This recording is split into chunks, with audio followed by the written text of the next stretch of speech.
नमस्कार, मैं प्रियंका सिंह। आप देख रहे हैं आपका अपना प्रिया जी न्यूज़। इस वक्त हम मौजूद हैं आईटीआई बस स्टैंड के पास विवेक पवन हॉस्पिटल के साथ। हम आपको बता रहे हैं कि कल रांची से एक बहुत ही दुखद खबर सामने आई थी, जहां पर एक एयर एम्बुलेंस जो है वो बिरसा मुंडा एयरपोर्ट से यानी कि रांची से दिल्ली जाने वाला था। लेकिन वो एयर एम्बुलेंस जो है वो करीब 11 बजे खबर आती है कि वो चतरा में क्रैश कर जाता है। दरअसल क्या हुआ था कि वह प्लेन का संपर्क जो है पिछले 2 घंटे के बाद टूट गया था, मौसम खराब होने के कारण। और इस वजह से कोई संपर्क नहीं हो पाया था और मौसम खराब होने के कारण वो प्लेन जो है चतरा में क्रैश कर गया। उस प्लेन में लगभग 7 लोग थे और उन्हीं 7 लोगों में संजय कुमार नाम के पेशेंट भी थे, जो पहले इसी विवेक पवन हॉस्पिटल में उनका इलाज हो रहा था। जो यहाँ के बर्न स्पेशलिस्ट है डॉक्टर अनंत सिन्हा, वही उनका इलाज कर रहे हैं।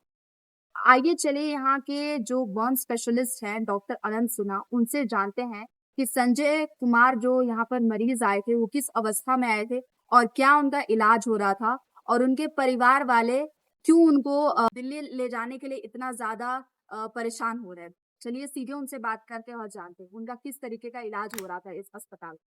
सर, सबसे पहला मेरा ये सवाल है कि जब संजय कुमार आपके पास लाए गए थे, उस समय उनकी बर्न प्रतिशत कितना था और उनकी हालात कितनी क्रिटिकल थी? ये 16 फरवरी को दोपहर 2 बजे आए थे।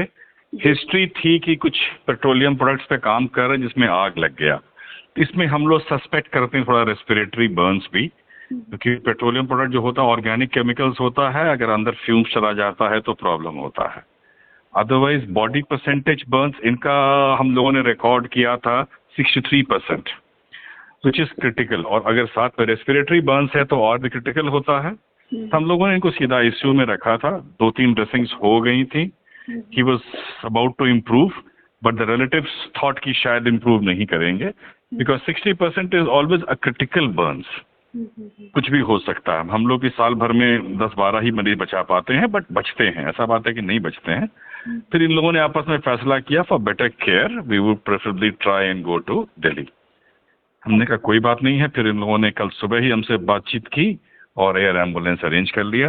तो अराउंड 4:35 हम लोग हॉस्पिटल से निकल गए। पेशेंट एयरपोर्ट गए, बोर्ड हुआ। उसके बाद की खबर हम लोग को नहीं थी टिल मिडनाइट अराउंड 10:30 पे पंडरा थाना वाले ने मुझे फोन किया कि ऐसे ऐसे पेशेंट थे आपके और ये एम्बुलेंस क्रैश हो गया है। सर, उनके जो परिवार वाले थे वो बार बार इंसिस्ट कर रहे थे बाहर जाने के लिए, तो उनको क्या कुछ कमी लग रहा था आप लोग का ट्रीटमेंट में? नहीं, ऐसा है कि हर पेशेंट को का अटेंडेंट कहीं भी जाता है उसको हमेशा इलाज में कुछ कमी लगती है। जी जी।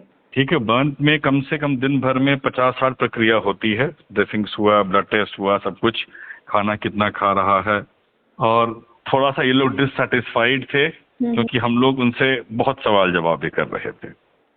और कुछ और भी पारिवारिक मामला होगा तो हम लोग को नहीं मालूम है, बट दे ऑलवेज थॉट, किसी ने बोला कि नहीं नहीं चुपचाप हम लोग दिल्ली चलते हैं, दिल्ली में बढ़िया इलाज हो जाए। तो जब कोई आदमी पे कर रहा है ट्रीटमेंट के लिए, बाहर जाना चाहता है, तो हम तो उसको रोक सकते नहीं है। सर, क्या उम्मीद था कि अगर वो यहाँ रहते तो बच सकते थे? 50-50 चांसेस है। अच्छा। मैंने बचने के चांस डेफिनेटली थे, तभी हम लोग अपने यहाँ रखते हैं। नहीं होते तो हम लोग धीरे से बोल देते हैं आप घर ले जा सकते हैं। अगर बचने के चांसेस लाइक कभी कभी 90% 100% भी आते हैं तो हम लोग ट्राई करते हैं घर भेज देने का, बिकॉज हम कुछ कर नहीं पाएंगे, आप खर्च करेंगे बिना मतलब का, आप घर के बगल नर्सिंग होम में रखिए। लेकिन ऐसा इनके साथ नहीं था, इनके बचने की संभावना थी। तो जैसा कि आपने सुना, डॉक्टर अनंत सिन्हा ने बताया कि संजय कुमार की अवस्था काफी गंभीर थी और उनके परिवार वाले चाहते थे कि वो जल्द से जल्द जो है उनको अच्छे अस्पताल यानी कि बड़े अस्पताल में एडमिट करवाया जाए और उनकी हालत जो है हालत में सुधार आ सके। लेकिन हालत में सुधार क्या आएगा, उससे पहले ही उस इंसान की जो है वो मौत हो जाती। एक तरफ जहां परिवार चाह रहा था कि उनके जो संजय कुमार जो है उनकी हालत में सुधार आए और दूसरी तरफ ये खबर आती है कि उनका जिस प्लेन से वो जा रहे थे वो प्लेन जो है वो क्रैश कर जाता। ऐसी और खबरों के लिए देखते रहे भैया जी न्यूज़। कैमरामैन गोल्डन प्रताप देव के साथ मैं प्रियंका सिंह, आप सभी का धन्यवाद।